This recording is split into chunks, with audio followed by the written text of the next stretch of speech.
I'll be editing this picture today using some techniques that involve the um, clone stamp tool over here, S for shortcut, and I'll be also rotating the image and then cloning the image back in, and then we'll also be using a function called save selection. So I want to start with the clone stamp tool. My idea here is to just move the balloon up and to the left. So instead of having kind of off-center this way, I'm going to try to move the balloon up. I'm going to use the clone stamp tool for that. So I'm just going to press the Option key. That's the way this works. Close my history panel here. Option key, and I'll just click right on the edge of the balloon right here. And right away you'll see that it's moving that cloned image. Now I'm going to make a bigger brush using the right bracket key. So I've got a bigger brush. I've got a soft brush. And remember, you can make your brushes softer by pressing Shift left bracket. And you can kind of see how that works. It's a very soft image on the outside edge. And I just want to move it up a little bit this way. And right here I'm going to click and just drag this around and back down. Then I want to be sure to hit the middle here. And as you see, as I go to the edge, as I go off the edge of the available image, it leaves this hard edge. Okay, that's okay. We'll fix that too. I'm letting up with the mouse. That was all done with one mouse move, one click. Okay, still using the clone stamp tool. You can see it's still loaded up with the original click there. The idea is to, I'll make it smaller. The idea is to Option and click in the area that you want to clone. So there's my click. And then I've got the smaller brush now. Using the left bracket key, I can make my brush smaller. And you can see it covering up this part down here. So I'm going to click. Now see a little crosshair up above? That's where I clicked with my Option key, and that's the part of the image that's being copied.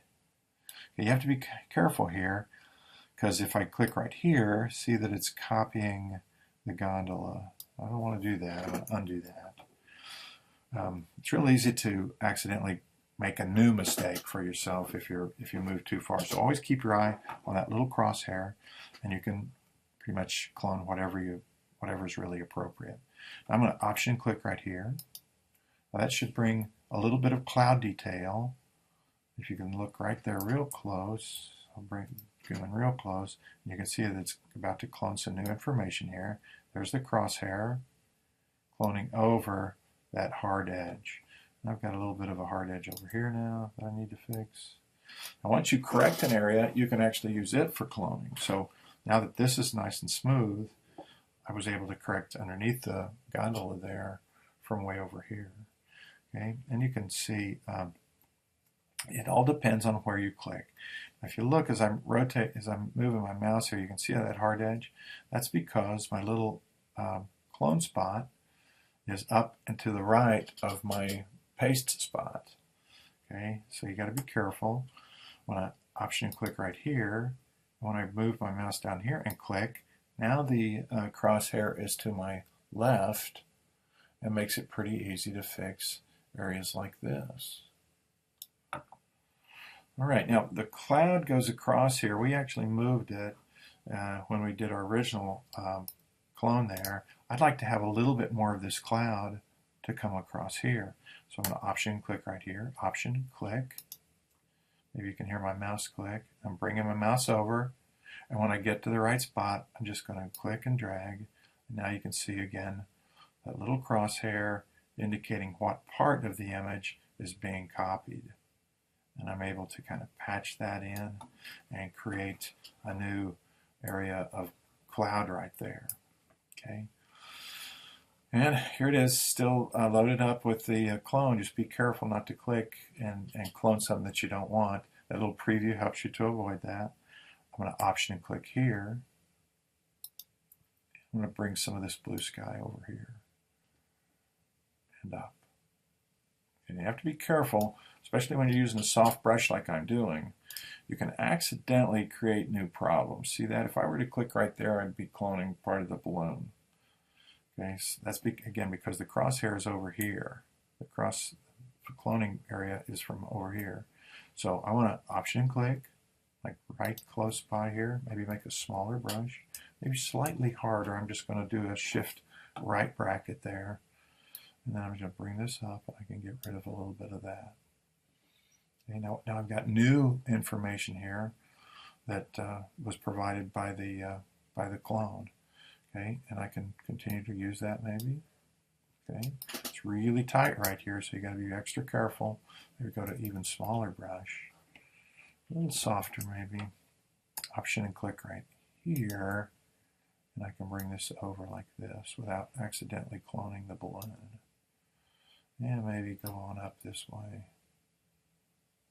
cover up some of that hard edge. The thing to try to avoid is, like, you can kind of see a straight line there where I just did that bit. A smaller brush with a harder edge might leave a line, so you just have to be really careful about that and make sure that it's doing what you want it to do.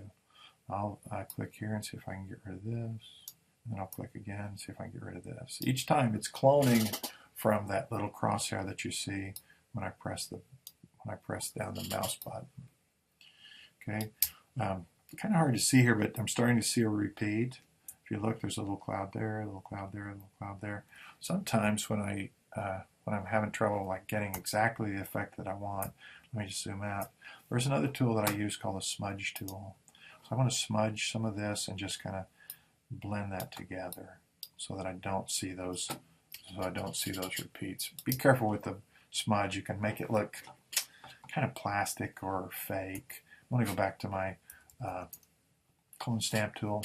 I'll option and click right on the edge this time. There's my source for my clone, and as I drag this down, I should be able to get rid of most of that hard line that you see there. Again, sometimes you might find that you're copying new problems by a line that I've just drawn there. Another way around that is to set your opacity so it's less. I'm going to cut this down to like 40%. Option and click way over here, and now I'm kind of bringing in a whole new set of pixels to the scene, and so they'll help me cover up any problems that I might have. You can kind of see, and again, you have to be careful. Like right now, it looks a little too dark, so I'll undo that, and I'll option from here and paste it in that way. Okay, with a little practice, you can get it so it looks almost 100% natural, as if the balloon was always in that position. Okay, I'm going to stop here. My recorder's been, actually I've still got a few minutes, so let me go just a few more moves here. My recorder's been giving me trouble if I go over 15 minutes, so I'm going to keep this one short.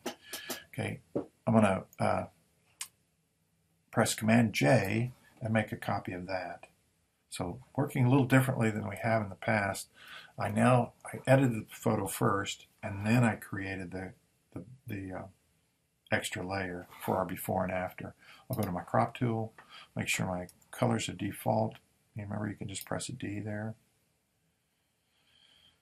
To preserve the white, you'll want to make sure that the delete cropped pixels is turned on. Then I'll move this over. The rule of thirds grid kind of helps me make sure that I've got just the right amount of margin around it. Okay, I'm going to go over here to my move tool and just slide this one over. Now, to make that function the way you see it working here, you just have to remember to have your auto select turned on, so that when I click on a rectangle or click on an image, it just automatically fixes. Okay. Now we've got to a point where it's a good time to save. I'll press Save, Command S. Remember, anytime you've created a new file that looks completely different from the other one with split layers and all that, it'll be ready to rename. The first save is always a save as. Okay, and I'm going to change this to, how about just rotate? Not all caps, don't want that. Or rotate. Remember, lowercase is better. No spaces. Underscore is okay on your file names. I've done this one before, so I'm just going to replace. Okay. So now we're ready to get started on this. The next thing we'll do is to rotate this image. I'm just going to select it, turn on my show transform controls, which are up here. Make sure that's on. That'll give me the capability of rotating my image. I think we went this way with it. Okay, so now I've got it. Oh, back up, forgot one thing. I actually did this in class too, forgot to do this. We want to make this selection first, so let me turn off the show transform and do this. Make the selection first before you do that rotate. Remember, to make a perfect selection, Command and click on the little preview. You got the perfect selection. Okay, so let's make sure we do that first before we rotate the image. Sorry about that. Okay, I want to save this selection. This is one of the primary things I wanted to demonstrate in this movie. Go to Select and Save Selection. Give it a simple name like Right Rectangle. And OK that. Okay. Now I want to check my time. I'm at about 11 minutes. I think what I'm going to do here is just stop this for now. Again, I've been having a little trouble with my movies posting, so let me just save this right here. And